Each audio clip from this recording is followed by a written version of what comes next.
কেন্দ্ৰীয় আৰু ৰাজ্য চৰকাৰে টাই আহোমসকলক অতি শীঘ্ৰে জনজাতিকৰণৰ মৰ্যাদা প্ৰদান কৰাৰ কাৰণে আমি জনাইছোঁ।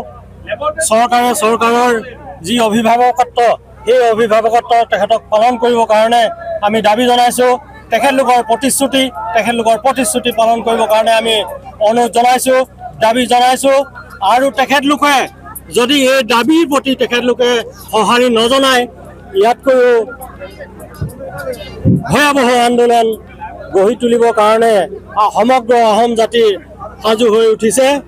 আৰু যি 25 তাৰিখে তেখেতলোকে অকল প্ৰতিবেদন পঠিয়াই যদি আভুৱা ভাবিবৰ কাৰণে তেখেতলোকে যত্ন কৰে, তেনেহ'লে অহা 26 চনত অসমৰ পৰা বিজেপি চৰকাৰক আমি বিদায় দিবৰ কাৰণে আমি পুনৰবাৰ আমি সাজু আছোঁ। গতিকে তেখেতলোকক আমি কৈছোঁ, তেখেতলোকৰ সেই প্ৰতিশ্ৰুতি তেখেতলোকে অভিভাৱক হিচাপে মুখ্যমন্ত্ৰী হিমন্ত বিশ্ব শৰ্মাই অভিভাৱক হিচাপে অভিভাৱকত্ব পালন কৰক আৰু আহোম জাতিক তেখেতলোকে জনজাতিকৰণ আৰু স্বায়ত্ব শাসন শীঘ্ৰে প্ৰদান কৰাৰ ব্যৱস্থা গ্ৰহণ কৰক। এইটো কেন্দ্ৰীয় চৰকাৰ আৰু ৰাজ্য চৰকাৰৰ কাৰণে আমি দাবী ৰাখিছোঁ। নিৰ্বাচন আমি তেওঁলোকক হুংকাৰ দিছিলোঁ যে তেওঁলোকে যদি জনজাতিকৰণ নকৰে তেওঁলোকক আমি এটা শিক্ষা দিম। গতিকে যোৰহাটত তেওঁলোকে এটা শিক্ষা পাইছে। আহোম জনগোষ্ঠীৰ লোকে তেওঁলোকক ভোট প্ৰদান কৰা নাই। গতিকে মই ইতিমধ্যে কৈছোঁ যে 25টা সমষ্টি আমাৰ আছে উজনি অসমত, যিটো বিধানসভাত আমাৰ সংখ্যাগৰিষ্ঠতা আমাৰ সমষ্টি। গতিকে তেওঁলোকে যদি আগন্তুক কম সময়ৰ ভিতৰতে তেওঁলোকে জনজাতিকৰণ নিদিয়ে বা 25 নৱেম্বৰৰ যি প্ৰতিবেদন যদি আমাৰ পক্ষে নাযায়, তেতিয়াহ'লে কিন্তু তেওঁলোকে পুনৰ 26ত কিন্তু শিক্ষা পাব। চাওক, আমি বাৰে বাৰে কৈ আছোঁ যে আমি কোনো ধৰণৰ যিসকল বৰ্তমান জনজাতি ভোগ কৰি আছে তেওঁলোকৰ আমি বিপক্ষে অৱস্থান কৰা নাই। আমি কৈ আছোঁ যে জনজাতিকৰণ হৈছে আমাৰ এটা সংবিধান প্ৰদত্ত অধিকাৰ।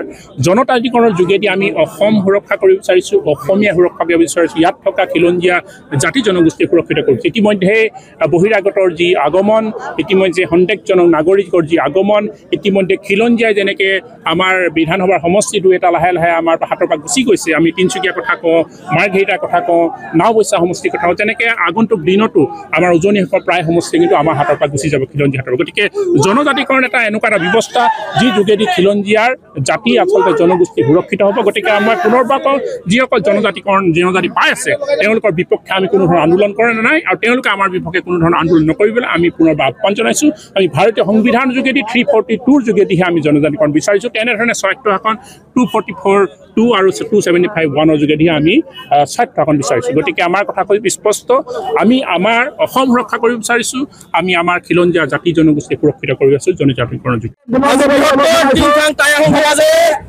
ৰাজপথৰ মাজমজিয়াত আমি এটা বিশাল আমি কৰিছোঁ। ইয়াৰ পৰাই সমাজে অসম চৰকাৰ আৰু কেন্দ্ৰীয় চৰকাৰক আমি ইয়াৰ পৰা দাবী জনাইছোঁ, অতি শীঘ্ৰে টাই আহোম জনগোষ্ঠীক জনজাতিকৰণ আৰু স্বায়ত্ব শাসন প্ৰদান কৰক। ইয়াৰ বাহিৰে আমি ক্ষান্ত নাথাকোঁ।